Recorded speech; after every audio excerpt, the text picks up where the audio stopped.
The PlayStation Vita was a marvel in itself, taking what made the PlayStation Portable great but adding much needed features like a second analog stick with graphics that could be comparable to the PlayStation 3. Much like Sony trying to make an all-in-one package with their home consoles, the Vita was capable of many things. A lot were gimmicky, but that's how these handheld devices usually go. Then there were the games, a lot of AAA games that were released at the start of its life cycle. But with the rise of mobile gaming on cell phones and tablets, the Vita found itself at a crossroads, with Sony deciding to exit first-party support a few years in, only for the Vita to slowly survive thanks to the indie scene. Sadly, not all PlayStation Vita games get a second life. Of course, there are titles that were multi-platform, including consoles, but we're not going to be talking about those titles today. Instead, we're going to take a look at 5 titles that started off as Vita games and were later released on home consoles, thus getting a second chance at life with a larger audience. The first title we have is Batman Arkham Origins Blackgate. Unlike other entries on this list, Blackgate not only appeared on the PlayStation Vita, but also on the Nintendo 3DS in 2013, so I still technically count it. It continued the events of Batman Arkham Origins, set 3 months after, and introduces Batman's first encounter with Catwoman. This later leads him to a prison riot at Blackgate with Joker, Penguin, and Black Mask, each controlling a section of the prison. These sections can be completed in any order, in a semi-open world type of format, with the ending depending on which villain you defeated last. It was successful in translating the traditional gameplay of the Arkham series into a 2.5D format. The game could be linked to Batman Arkham Origins on the PlayStation 3 to unlock the Beware the Batman skin.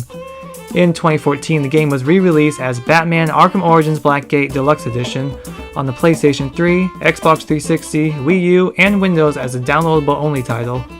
This version features new maps, enemy encounters, difficulty levels, new batsuits for Batman to wear, and enhanced visuals compared to the original. Assassin's Creed 3 Liberation was a much-hyped Vita title when it was released in 2012. It even received a limited bundle with a white PlayStation Vita that I personally purchased. If Assassin's Creed Bloodlines on the PSP showed that a traditional Assassin's Creed game could work on a handheld, Liberation fulfills this.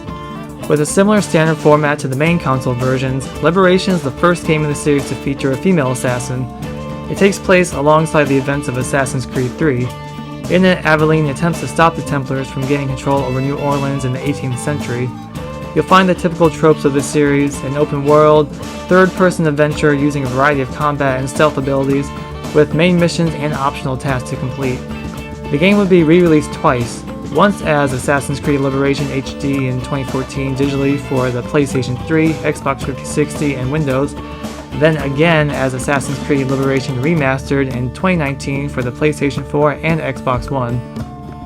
Since its debut on the PlayStation 1, Hotshots Golf, also known as Everybody's Golf in other regions, and in North America since the PS4 debut, the series has seen a release on every PlayStation console and handheld since. A launch title with the Vita in North America in 2012, Hotshots Golf World Invitational features all new courses and characters, with a focus on more realistic characters in comparison to the Hotshots Golf Out of Bounds game on the PlayStation 3. A plethora of downloadable content of new courses, characters, and extra clubs and balls were released. DLC included the appearance of Cat from Gravity Rush, Toro and Koro, and if you live in Japan, Pac-Man. 2013 saw a PlayStation 3 digital-only version in North America. It changed up how the player progressed through the courses, supported cross-platform play, which the online for is now shut down, and the ability to play with the PlayStation Move. This version also included new modes and brought 2 courses back from past games. DLC purchased for one platform can also be used on the other. Hot off the runaway success of the Little Big Planet series, Tearaway was released for the PlayStation Vita in 2012. It's one of those Vita games that purposely uses all of the handheld features, but it does so creatively for a more unique experience. Inspired by Papercraft, the game follows a character known as the Messenger, who must make a long journey to deliver said message to the player playing the game. The Messenger's journey will utilize all of the Vita's features, and you'll need to be creative as the Messenger succeeds and falters in their venture until the end. An expanded remake of the game called Tearaway Unfolded was released for the PlayStation 4 in 2015. Featuring the same story overall, this version utilized the DualShock 4's capabilities, and early copies of the game were listed as a crafted edition, which included the game's soundtrack and various in-game extras such as a Kratos skin and PlayStation-inspired stickers. Gravity Rush is a 2012 Vita adventure that follows Kat, an amnesiac who can manipulate gravity. She explores Hexville, an open world consisting of different districts, completing missions for the townfolk, and the fight against creatures called Nevi, while also learning about who she is. Along the way, she has competition from a local gravity shifter named Raven.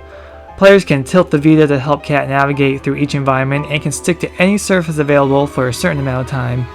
3 DLC packs adding new outfits and story missions were released. Gravity Rush Remaster was made by the masters of remasters and remakes, Bluepoint Games, in 2016 for North America.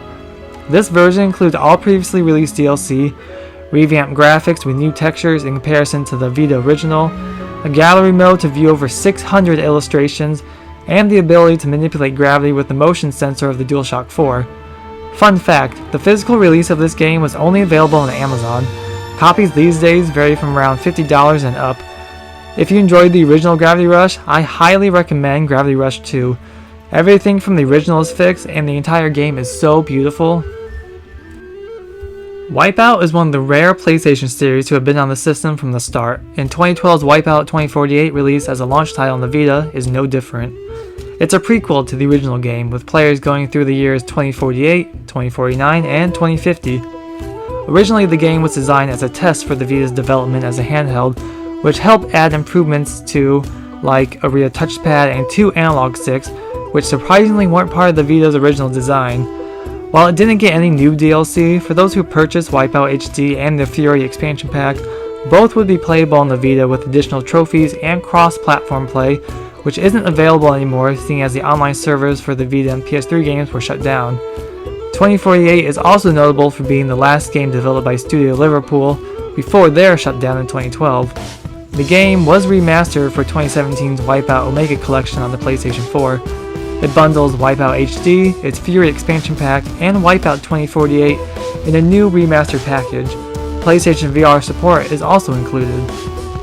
More games from the PlayStation Vita's lineup should be revised and remastered for the PlayStation 4 and PlayStation 5. These don't have to be physical copies either, I'd be just as happy to buy them digitally.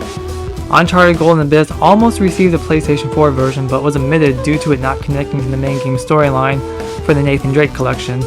It's not the best Uncharted, but another adventure in the world of Uncharted is always welcome. Killzone Mercenary was also one of the Vita's highlights. It looks incredible, and by playing it on the PS TV, it shows that this game can function completely with a controller and doesn't need to rely on the Vita's unique capabilities. With the right setup, games that require the touchscreen, touchpad, or gyro support can be changed. Gravity Rush and Tearaway showed us just that.